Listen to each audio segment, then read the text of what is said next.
कुरुंदाड नरसिंहवाडीला पुराचा फटका मोठ्या प्रमाणात बसत असतो। आपण रोज कॅमेऱ्याच्या माध्यमातून ही दृश्य पाहत असतात। आज आपण ड्रोनच्या सहाय्याने ही दृश्य पाहतोय। कृष्णा आणि पंचगंगेचा संगम ज्या ठिकाणी होतो, श्री क्षेत्र नरसिंहवाडी येथे दोन्ही नद्यांनी बेटाचं स्वरूप निर्माण केलेलं आहे। चैतन्य रिसबूड यांच्या ड्रोनच्या माध्यमातून हे आपण दृश्य तुम्हाला दाखवत आहोत। नरसिंहवाडी कसं पूर्ण पाण्याखाली दिलेले आहेत। पूर्ण ही ड्रोनची दृश्य मनमोहक आहेत। नरसिंहवाडीला कसा कृष्णा आणि पंचगंगेने वेळाका घातलेला आहे, कुरुंदवाड शहराला दोन्ही नद्यांनी वेळाका घातलेला आहे। बगल तिकडं पाणी, शेतीचं मोठं नुकसान झालेलं आहे। ही मनमोहक दृश्य खास टी व्ही 9च्या प्रेक्षकांसाठी सौजन्य चैतन्य यांनी हा ड्रोनच्या माध्यमातून टिपलेली चित्र आहेत। ही सकाळी आज ड्रोनच्या माध्यमातून आपण दृश्य बघेल तिकडं पुराचं पाणी शेतामध्ये घुसलेलं आहे, नागरी वस्त्यामध्ये घुसलेलं आहे। त्यामुळं शेतीचं नुकसान झालं आहे, नागरी वस्त्यांचं नुकसान झालं आहे। पूरग्रस्त नागरिकांना स्थलांतरित करण्यात आलेलं आहे।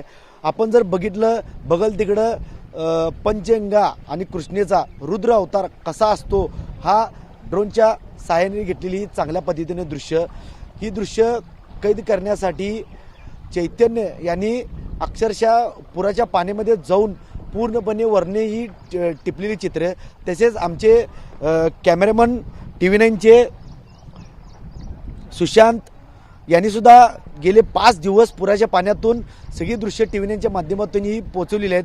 आज दोन्ही कॅमेऱ्याच्या माध्यमातून ही आपण ड्रोनची दृश्ये, कॅमेऱ्याचे व्हिज्युअल हे आपण आपल्याला दाखवतोय। बघू शकताय की घराच्या घरं पाण्याखाली गेले आहेत, अपार्टमेंट पाणी गेलेले आहेत, देऊळ पाणी गेलेलं आहे।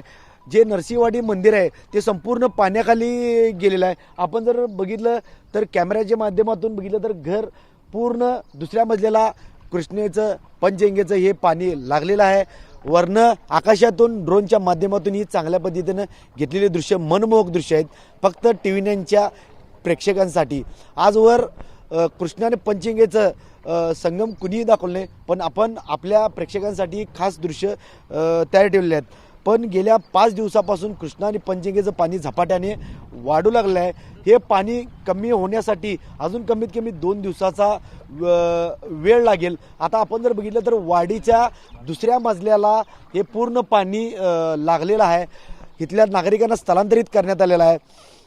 जेव्हा पाणी विसर्ग होऊन पाणी पूर्ण इथनं जाईल त्यावेळेला इथल्या औषध फवारणी असू दे, इथला आरोग्य विभाग असू दे, कोल्हापूर जिल्हा आपत्ती व्यवस्थापनाने सगळे सज्ज झाले आहेत। पण जिल्ह्यामध्ये 1000 हेक्टर शेती केली पाण्याखाली गेलेली आहे। त्यामुळं इथलं जनजीवन विस्कळीत झालं आहे, शेतीचं मोठं नुकसान झालेलं आहे। आपण एका बाजूला जर बघितलं तर कृष्णा आणि पंचगंगेला 2019-2021ला असाच पुराचा मोठा फटका मोठ्या प्रमाणात बसला होता आणि यावेळेला कोणती जीवितहानी झालेली नाही आहे। पुराचा फटका कुठल्या प्राण्यांना झाला नाही। वेळेवर प्रशासनाने सूचना दिलेल्यामुळं सर्व नागरिकही स्थलांतरित आणि चांगल्या ठिकाणी आहेत। ड्रोन चैतन्यसह कॅमेरामॅन सुशांत राऊत, मी साईनाथ जाधव, टी व्ही 9 मराठी, कुरुंदवाड नरसिंहवाडी।